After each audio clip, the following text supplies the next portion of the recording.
Record to the cloud. All righty. So here we are in our June 2025 session of Calibration Circle. And we have a very special message today that's been going to come from the heart of someone that is near and dear to this expansion community. Our dear friend Chuck Blakeman is here. Many of you probably know Chuck. And for those of you who don't, I would tell you that Chuck was my very first business coach. I mean, that was a long time ago, Chuck. I don't know what, 15 or so years ago.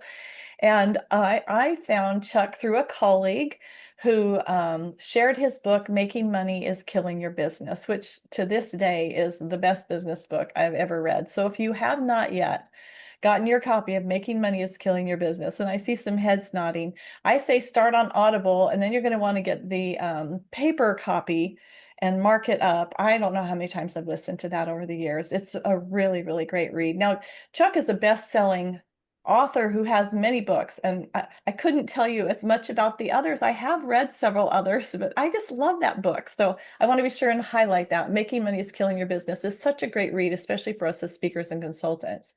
He is also a serial entrepreneur. I lose track. I always guess it's like your 13th business, but and like all the continents, it's something like that. And you can correct me. And I know also an international speaker and really a world-renowned business advisor. But I don't know that you're here to talk to us about any of that today, Chuck. You're here as a colleague and a friend and as a human, experiencing this human experience as we be here on this planet, here to talk to us about the role of dissonance and discord as we grow as people. So with that, I'll hand it over to our dear friend, Chuck Blakeman. Thanks, Vanessa. You're special. Appreciate you. I appreciate all of you for being here today and investing your time in this and our time together as community. I think as a recovered John Wayne rugged individualist, I find community to be so essential, and it's part of what we're going to communicate today with, I think, a little bit of music. We'll see what happens. I'm in Denver, Colorado right now. I actually live in Las Cruces, New Mexico, but I'm sitting in the house that we thought was sold. And that's appropriate for the topic today, because there's some real dissonance here, and maybe even close to discord with what we've got going on here. We took an all cash offer on this house in January to close in May, which is a very long close. And the last minute, and so we bought a house about a month ago, thought it was safe to buy a house all cash, to close on when they closed. We would take the house out, cash out of this one, put it into that one, and they backed out 7 days before the close. So now we own two houses and we're out of cash. It's a first world problem. We own some apartment complexes and other things. We can get some cash someday, but I'm not used to being in a place where I'm wondering, how we're going to do it. So it's a different place. I have struggled with it. My wife and I have struggled with it. We've made fun of it and had fun with it. I think we cried a little bit the first day it happened, and then we got a bottle of wine and sat down and celebrated it, and celebrated Chuck and Diane's new, unexpected adventure. And so we're going to talk about how to respond to these kinds of things today. And I'll start us by kind of poking the bear and bringing up some core ideas about what it means to why dissonance and discord help us grow, and maybe what they are. So 3 core ideas that I want to talk about today very quickly is I believe, I'm convinced myself, I do not grow in my flow. I produce in my flow. My flow is a wonderful thing, but it's a place where I take all the growth that I've had and I flow it out, and I'm cranking and I'm producing. But I do not grow in my flow. I produce in my flow. Flow is great for production, but it is really empty when it comes to growth. The neurological sciences have demonstrated this to be true. We don't grow in our flow. We grow, as they call it, growing from your errors. We only grow when we're making errors. When we're doing something that isn't right, that's when we grow. If we lean into that. If we don't like the errors, and if we run away from the errors and we ignore the errors, and well, then of course the errors just keep coming back because we haven't embraced them, learned from them, and brought them in. So that's idea number one. We do not grow in our flow. Number two, stress is good. Stress is how we actually stay vibrant and alive and going. Physical sciences tell us that if you go to the gym and do the same weights every day, year after year, that very quickly within a year or two, you will end up having to go down a little bit in your weights because you can't sustain what you've done. You're not actually sustaining by just doing what you can already do. The only way to keep where you are, according to the physical sciences, is to actually add weight and keep struggling or keep stressing your muscles. So stress is good. And dissonance is a stress. Dissonance is, when relationships don't feel like they're connecting the way they should. That's actually when we learn, that's when we grow. Stress in life. So we're growing in ways we can't imagine, from owning 2 houses when we can't afford to, and all the things that come with that, and the uncertainties and the stresses in relationship. Even complete and utter discord, and we'll talk about what that is, can take us to a very new, fresh, wonderful place. Because there's such a clean break with discord many times, if again we lean into it the way we should.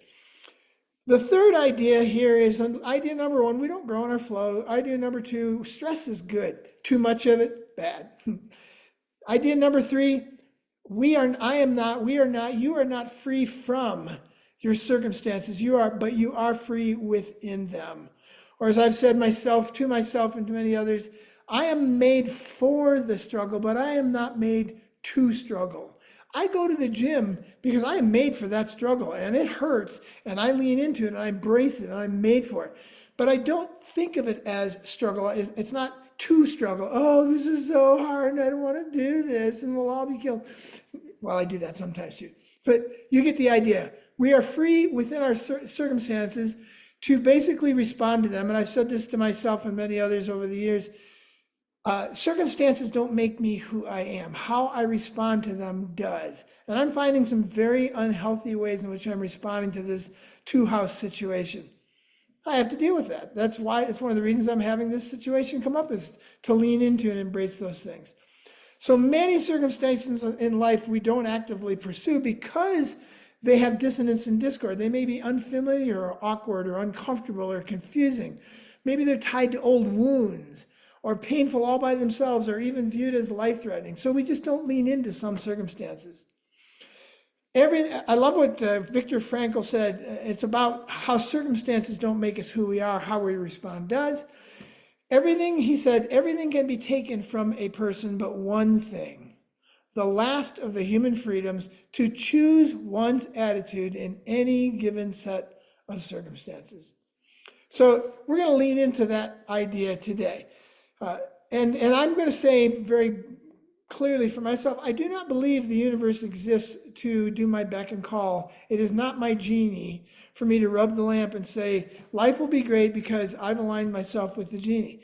I believe I live in a world of complex adaptive systems that I am a small piece of. And the first 2 rules of systems is, number one is you can't understand complex adaptive systems. Impossible, can't do it. The universe, war, things that just constantly change. We can't understand them and we can't control them. So the only thing we can do is find the bit and the piece that's impacting us right now and plug into it and use the energy, like the Aikido martial art coming at us, to say, how can I benefit from the bit of the system that I'm dealing with today, and how can I plug into it and benefit the system? That's all I've got. So there's 5 ways in which music respond to this. And I found that because I was a professional music early in my life, I find music to be a really good idea, a really good concept for understanding why we should lean into things that are difficult for us. So we all know what rhythm is. There's basically at least 5 things that music brings to us at different levels. Rhythm is the most fundamental thing we learn in music. It's the first thing a baby responds to. It is the most core thing about music that we can understand is rhythm. And then melody is second, a simple little melody. And I didn't give you an example of rhythm because we all know what that is, but here's a simple little melody.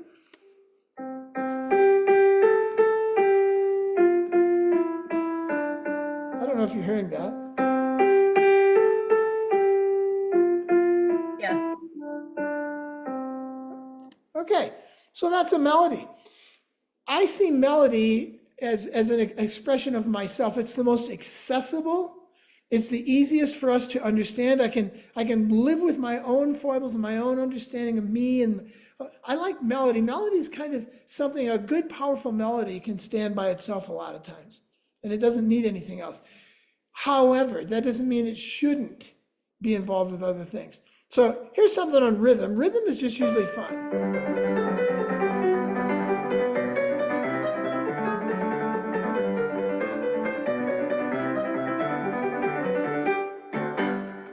Or another one.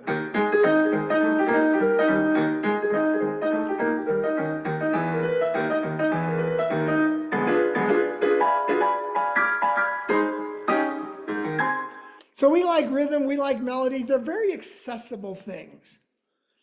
Most pop music focuses on melody, rhythm, and then the third thing is harmony.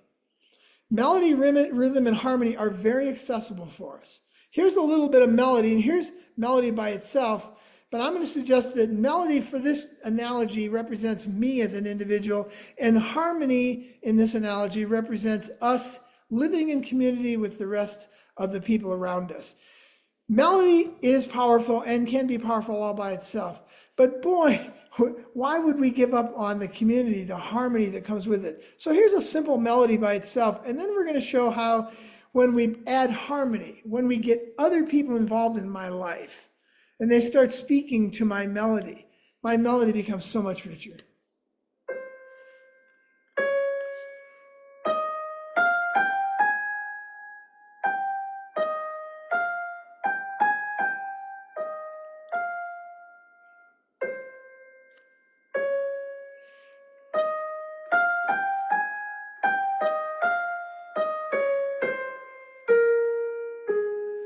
Okay, nice, adorable little melody. You might be able to learn it and sing it. But look what happens when we add harmony. And again, this is me living in community with others who now hear my music. They hear the music of my life.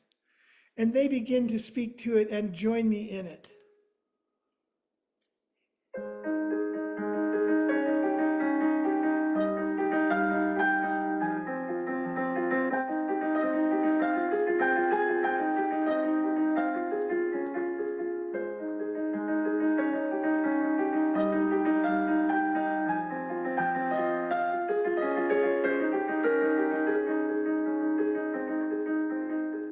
So you can see how much richer, that was the same melody, wasn't it?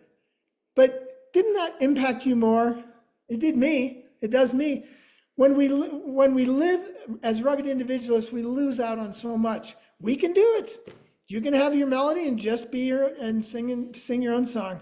But boy, does it help me to learn how to live in community and how much more I learn from it, how richer it gets for me.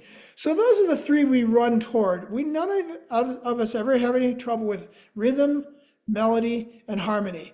And it's actually what most pop music is built on, because dissonance and discord in music gets harder for us to hear, just like in life.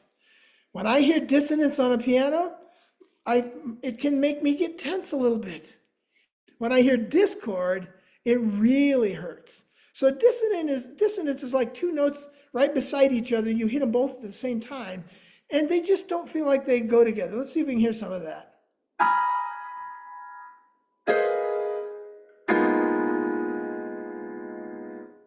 So that's dissonance. That's different than discord. Discord would be actually me just sitting on the piano, smashing all the keys on the piano at random. There's no rhythm, there's no melody, there's no harmony. It's chaos. Dissonance is very similar to chaos. And there's very little music written at the discord level. And there are not very many people who like it. It's a narrow niche in whatever classical, it doesn't matter what genre. Dissonance music, it's like punk rock in some ways is sometimes dissonance, but you get the idea. There's niches, but we don't like it in general because we run toward melody, harmony, and rhythm, but we tend to run away from or shy away from dissonance. Well, let's take that same dissonance and let's apply it in the middle of a life and see how dissonance can actually take me from where I am to a new place. This to me is one of the roles of dissonance. When I lean into something difficult that's happening in my life, I embrace it, I learn from it, it teaches me, that allows me to go to a new place. And in music, we call that a modulation. You go from like the key of G to the key of E flat. So we're going to show how we're having this wonderful melodious time, and then dissonance is going to come in. And as a result of the dissonance, if you embrace it and lean into it, it can take you somewhere new. So let's hit that chord again, and then listen very quickly to dissonance, to a melody and harmony, followed by dissonance that takes us to a new place.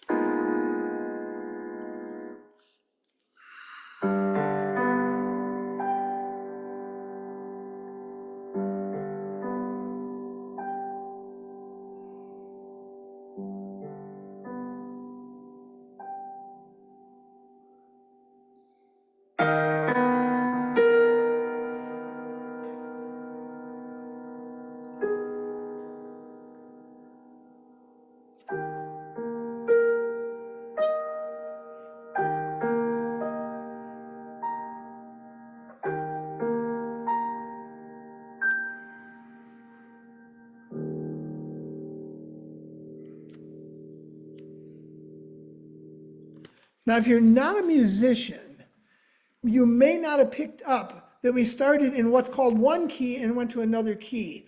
It's in life, it would be like starting in one relationship and ending up in another. And the reason you got that second relationship in a healthy way is because you embraced the dissonance between the two of them. The thing that might have happened that was hard, that you had to embrace in the middle of those things. So we have the difference between the two. Whoops, so this is the key of G. This is where we started. And this is where we ended up. And we were able to make that jump, that leap to a new key because we embraced that difficult dissonance in the middle that allowed us to get to the new place. So music holds that very closely and very well. And we need to learn how to do that better in life. All right, let's see here. Let's see what we got here. I don't know what this is. Yeah, so this is just a bit of a song with a lot of dissonance underlying it, but a lot of melody as well. And the point of this rant here in this music is that when you add dissonance to music, when you add dissonance to the music of life, it just makes it maybe a little more difficult to listen to, but richer. So we'll just play a little bit of this one.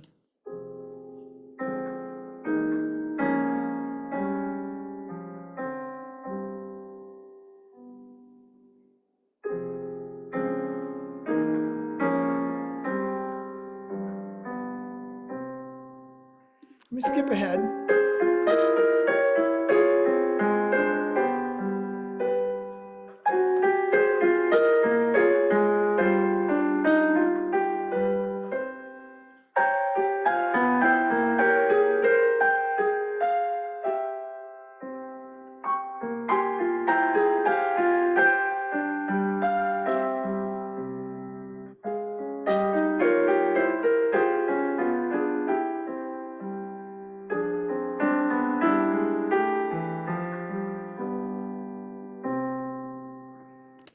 Okay, so again, if you're not a musician, you wouldn't hear that almost every chord in that thing has some kind of dissonance. If you stopped in any one place, you'd hear two notes that are conflicting.